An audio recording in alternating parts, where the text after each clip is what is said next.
آج 11 فروری بروز اتوار مفتی سلمان اظہری صاحب قبلہ کو رہا کر دیا جائے گا۔ جی ہاں، بالکل نئی اپڈیٹ، بالکل ابھی کا یہ بیان ہم آپ کو سنانے والے ہیں کہ جو آپ کے ساتھ میں جو لوگ موجود ہیں وہیں سے یہ بیان ہم کو سننے کو ملا ہے۔ کتا شبد کا استعمال کیا تھا، تو آپ کو لگتا ہے کہ اتنا بڑا ان کا بیان تھا کہ ATS کے دوارا ان کو گرفتار کیا جائے؟ نہیں، بیان تو سب سے زیادہ ووادت بیان تو بھاجپا والے دیتے ہیں۔ ابھی ان کے ٹی راجا نے کیا کیا بولا تھا لوک سبھا صدن میں، جو ان کے جو ہے سانسد نے کیا کیا بولا تھا، کیا اس پہ کارروائی ہو گئی؟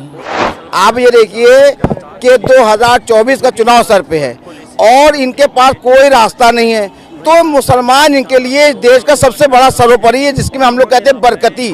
مجھے نہیں لگتا ہے کہ ایسا دھرم گرو جو مرمج ہو وہ ایسے بیان بولے۔ سمویدھان میں سبھی کو اپنے دھرم کی ویاخیا کرنے کا ادھیکار ہے، اپنے دھرم کا پرچار کرنے کا ادھیکار ہے۔ کوئی آہ بھی بھرتا ہے تو ہوتا ہے بدنام۔ بسم اللہ الرحمن الرحیم۔ عزیزان محترم، السلام علیکم ورحمۃ اللہ وبرکاتہ۔ امید ہے کہ آپ حضرات خیریت سے ہیں، اور میں سب سے پہلے تو آپ سے وہی گزارش کر رہا ہوں کہ اگر آپ لوگوں نے ہمارے چینل کو سبسکرائب نہیں کیا ہے تو سبسکرائب کریں اور بیل آئیکن کو پریس کر کے رکھیں، تاکہ ہم کوئی بھی ویڈیو اپلوڈ کریں تو سب سے پہلے آپ کو دیکھنے کو ملے۔ عزیزان محترم، جس خبر کا آپ بہت زیادہ بے صبری سے انتظار کر رہے تھے، جس خبر کے لیے آپ بہت زیادہ بے قرار تھے، بے تاب تھے، الحمدللہ ثم الحمدللہ وہ خبر آج ہم آپ کو سنانے والے ہیں۔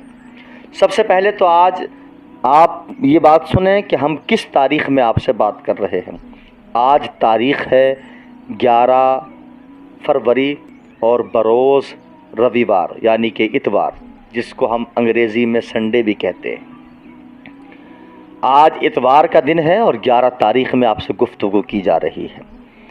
ہماری جو کوشش تھی، تمام کروڑوں مسلمان جو کوشش کر رہے تھے کہ علامہ مفتی سلمان اظہری صاحب قبلہ کو جلد سے جلد رہا کیا جائے، تو ان سب کی یہ دعائیں اللہ کی بارگاہ میں قبول ہو گئی ہیں کہ آج مفتی سلمان اظہری صاحب قبلہ کو رہا کر دیا جائے گا 11 فروری میں۔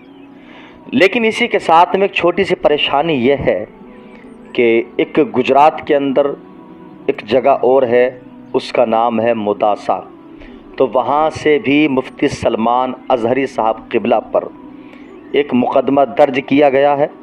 لیکن آپ کے ساتھ میں جو ایڈووکیٹ ہیں، جو آپ کے ساتھ میں آپ کے سپورٹر وکیل ہیں، ان کا یہ کہنا ہے کہ ہم کسی حال میں بھی تیسرے مقدمے کی صفائی کے لیے مفتی سلمان اظہری صاحب قبلہ کو وہاں نہیں جانے دیں گے۔ ہم پوری کوشش کریں گے کہ آپ وہاں نہ جائیں، آپ کو جلدی سے جلد ان کے گھر پہنچانا یہ ہم سب کی ذمہ داری ہے۔ تو ایڈووکیٹ صاحب نے جو بات کہی ہے، ہم ان کی بات پر بہت زیادہ خوش ہیں اور ان کے لیے ہم دعا کرتے ہیں کہ اللہ ان کو اس مقصد میں کامیاب فرمائے۔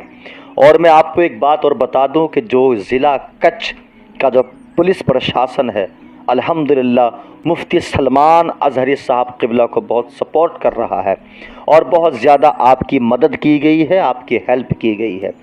یہ خبر سامنے آئی ہے کہ علامہ مفتی سلمان اظہری صاحب قبلہ نے 27 رجب کا روزہ رکھا تھا، اور شب معراج جو 27ویں شب تھی، اس رات میں آپ کے لیے مکمل پرشاسن کی طرف سے نماز کا اہتمام تھا اور بہترین لباس کا انتظام کیا گیا تھا، اور جو روزہ آپ نے رکھا تھا اس روزے کی سحر و افطار کے لیے گورنمنٹ کی طرف سے بہت عمدہ انتظام کیا گیا تھا۔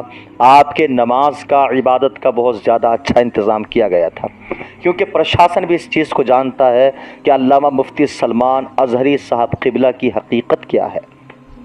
عزیزان محترم، اسی کے ساتھ میں ایک بات ہم آپ کو اور بتا دیں، مفتی سلمان اظہری صاحب قبلہ کو لے کر پولیس پرشاسن بھی دکھی ہے، اور جو گورنمنٹ میں جو صحیح اچھی ذہنیت والے لوگ ہیں، اچھے مزاج والے لوگ ہیں،